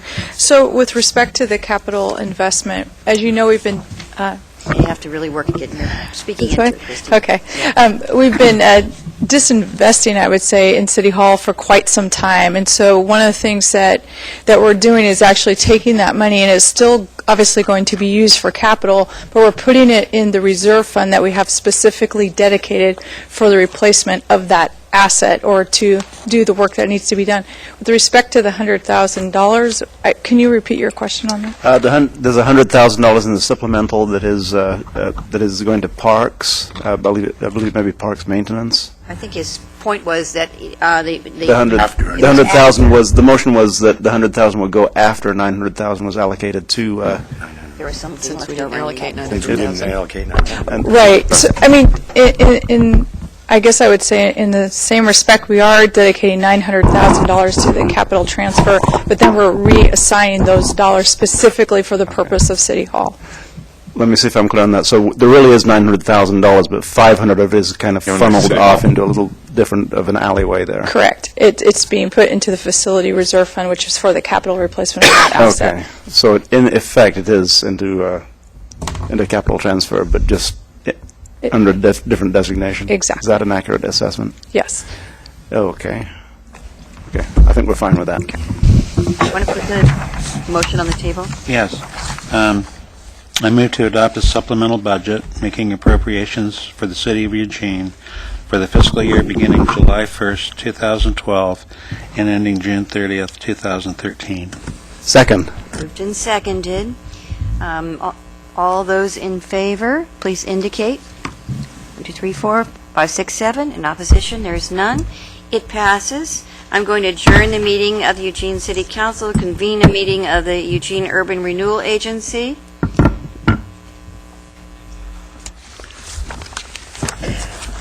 Same song, second verse. Open a public hearing on this and invite Mr. Borowski back up again.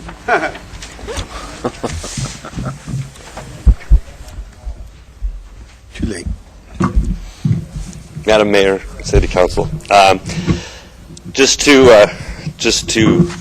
clear up what was said there. I appreciate everything that staff had to say. I think that's exactly what I was hoping I would accomplish by my testimony. I think these supplemental budgets are very important. A large amount of money is being allocated, and there is a short period of time for us to study the budget. It's not like the regular budget session where yourselves as council and the citizen members of the Budget Committee have the opportunity to ask the questions, and that's why I go through and I look. And I know that there's always, I'm up until this point, I've always been happy with the answers that I've gotten from staff. It's just, as a member of the public, wanting to know that what these are. And this is the appropriate, I feel, venue for that, and as well as yourselves. I think I would want to have as much information possible for you guys to have on a budget, if it's the regular budget or the supplementals, and that's why I'm up here. I have the utmost respect for staff and what they put forward in these difficult times trying to get these budgets put together with the shortages that we have. So in no way do I want it to feel like I'm picking on you guys or doing anything like that. I think there's questions that need to be answered, and this is the time to do it. So that's why I'm here. Let's close the public hearing and thank Mr. Borowski, and I'm going to ask you to put the motion out. I move to adopt a supplemental budget making appropriations for the Urban Renewal Agency of the City of Eugene for the fiscal year beginning July 1st, 2012, and ending June 30th, 2013. Second. Moved and seconded. Seeing no discussion, all those in favor, please indicate. 1, 2, 3, 4, 5, 6, 7 in favor, and none in opposition. It passes. Thank you. Okay, we're going to move on to the next item, and that is the work session on homeless project siting discussion follow-up. Yes. If you could adjourn. Oh, I didn't get out of the, we're still over in the other place. So, Mayor adjourns the meeting of the Eugene Urban Renewal Agency and reconvenes the meeting of the Eugene City Council. Now, we're back into the homeless project siting discussion follow-up. Yes. In a minute, I'm going to let them begin. He's going to read the thing. Okay. Thank you, Mayor, and I'll ask Michael just to an opening statement, and then we'll, of course, be here for questions. Good evening, Mayor and Council. Tonight we return to you to continue discussion on the potential pilot project for temporary housing for our city's homeless. While holding a work session on Mondays is a little out of the ordinary, staff wanted to continue the development of this discussion before your upcoming break. During our October 31st meeting, we discussed a list of 5 sites that met criteria defined by Council. Following that discussion, staff provided Council a memo further analyzing potential land use, building code, and fire safety regulations related to each of these sites. Tonight, we wish to further these discussions. The AIS for tonight's meeting lays out a number of questions for Council consideration. We're also joined by Planning and Building Code staff to assist with any specific questions if necessary. And without further ado, I'd like to open this up for Council discussion.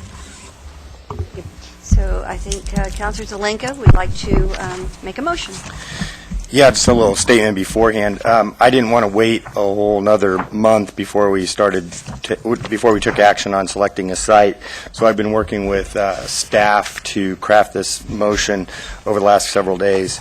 And so I will move to authorize the city manager to, and each of you have this in front of you. I move to authorize the city manager to take the steps necessary to locate a pilot project for a low-cost micro-housing project for homeless individuals at the city's owned North Garfield site for a period not to exceed October 1st, 2014. Those steps shall include a minimum of A, entering into a lease with a nonprofit organization with ending date for the lease of October 1st, 2014. B, selection of a nonprofit provider to operate the pilot project, and C, consult with the selected nonprofit organization as it is preparing its application for a conditional use permit for the site. The lease shall include but not be limited to terms which A, require insurance to protect the city against liability, B, ensure the site is fully restored at the conclusion of the lease to its present condition, and C, require a nominal fee for leasing the site for the short-term period. No later than March 2014, the city manager shall schedule a work session with the council to A, provide a report to the on the pilot project and any recommendations for improvements if the council authorizes the pilot project to continue after October 1st, 2014, and B, provide the council with one or more alternative sites for the continued pilot project. Second. Beat you to it, huh? Moved and seconded. Councilor Surratt. Yeah, Councilor Farr beat me to the second as well. I really appreciate Councilor Zelenka working with staff to bring this motion forward and to expedite this process. I had a chance to visit the North Garfield site. I didn't actually get to go onto the property because it was all chain-linked, fenced up, but I did walk around on the streets and kind of scoped out the neighbors. There's a EPD facility right next door. There's some kind of major railroad storage facility on the other side. There's Consolidated Supply across the street. In kitty corner, there's the St. Vincent de Paul mobile home, and I do believe that some folks who are part of Opportunity Village went and canvassed that mobile home park and spoke with the residents there, and generally got a very positive response to the idea of siting this pilot project at that site. I think it's a very good choice given the choices that we have. It's near public transport. It's not out in the hinterlands. It's not on a major roadway, which some folks have said that means we're trying to hide the project, but I actually think this pilot project needs time to flourish, and sometimes doing that under intense scrutiny isn't the best way to do that, but they're still centrally located very much within the heart of the city. So I think the one downside for the site is the street itself does not have sidewalks or street lighting, so coming to and from the site after dark, folks would just need to pay attention. It's not heavily traveled, but there is some travel on that roadway. So I fully support this motion, and I'm very pleased that we're getting a chance to move forward with it. I have Councilor Pryor and Councilor Farr and Councilor Clark. Before I move on to you guys, I would just like to make the statement that I know there's already been some neighborhood work on the corner right by that site, so there may be some opportunity to work with the neighborhood association on some of the issues that you just brought up. So just to put that out there. Okay, Councilor Pryor. Thank you. I appreciate the work that Councilor Zelenka has put on crafting this motion. I appreciate the city working with him to help get this put together.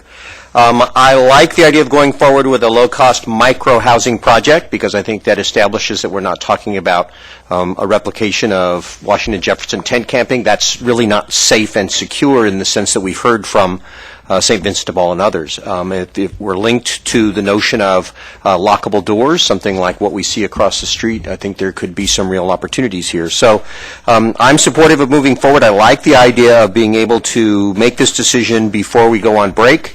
I think it sends a good signal. It doesn't fit in a lot of the details yet, but I do think that we're moving in the right direction. So I'm appreciative of the fact that we can make it tonight. Okay, Councilor Farr. Thank you, Madam Mayor. This site has been interesting for a long time. When I was first on the council years ago, it was a more or less a travel trailer mobile home park, and we had an urgency to relocate the people there in order to use this land. The land didn't get used, and it really feels comfortable to me to return it into residential property.